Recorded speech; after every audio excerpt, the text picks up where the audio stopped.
Canberra's hit music station 104.7, Scotty Nige and Knuckles, and joining us on the phone, guys. That's a very, very special guest indeed. He is 33.333 recurring percent of an epic hip-hop trio called BLISS N ESO. Put your mitts together for the bald Aussie one with the crazy eyes. Ladies and gentlemen, MC ESO is in the house! What's going down? Oh, we're breaking an embargo this morning, ESO. It's all very exciting because we've got you on to announce that on Friday, the 2nd of January, you guys are going to be headlining at Summernats. That's right, we will be. Dude, absolutely awesome news. Yeah, man, we're stoked as, man. We love the festival vibe. Would you describe yourself, sir, as a motor vehicle enthusiast? No, I wouldn't. I'm the Fair last enough. one to know about it, but I can sound like I'm talking about it. You know the carburetor 8550, the shaft one with a flush end? I got two of them, mate.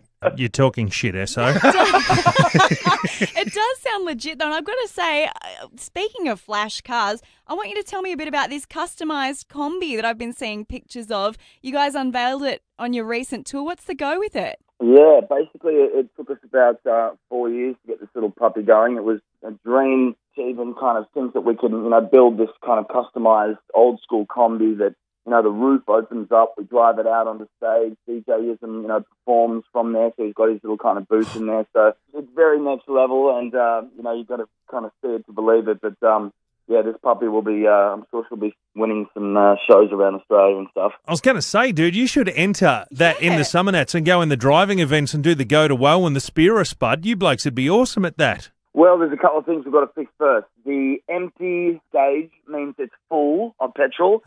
We need a handbrake and we need a reverse. See, minor details, mate. Minor details.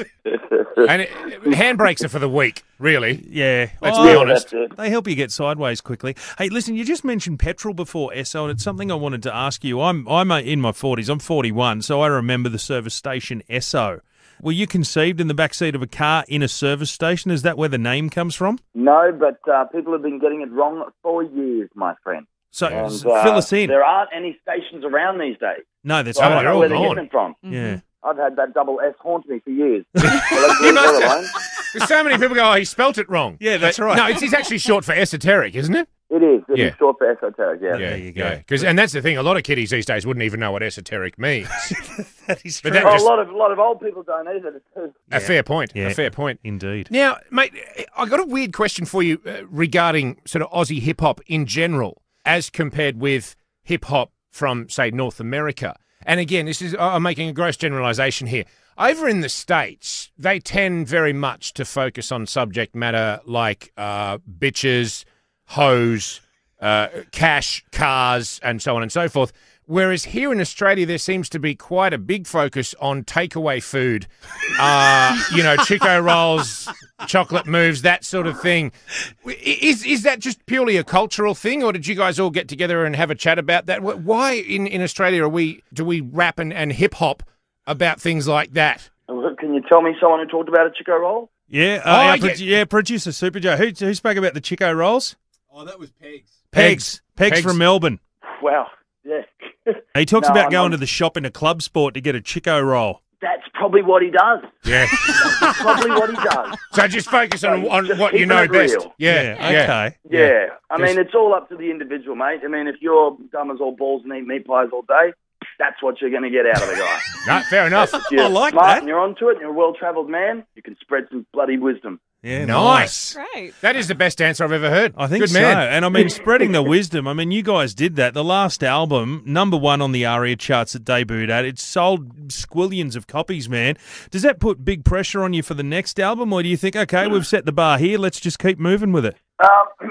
Sure, the thought comes in for 1 second, then it is killed straight away. I mean, we never go into the studio and try and write another hit. We've never sat there and gone, okay, what's a good single? We pick the singles at the end of the whole process, and we just go in there and we have fun making the music. And if we have fun making the music, it reflects back on the listener, and they have a good time too. So Nice.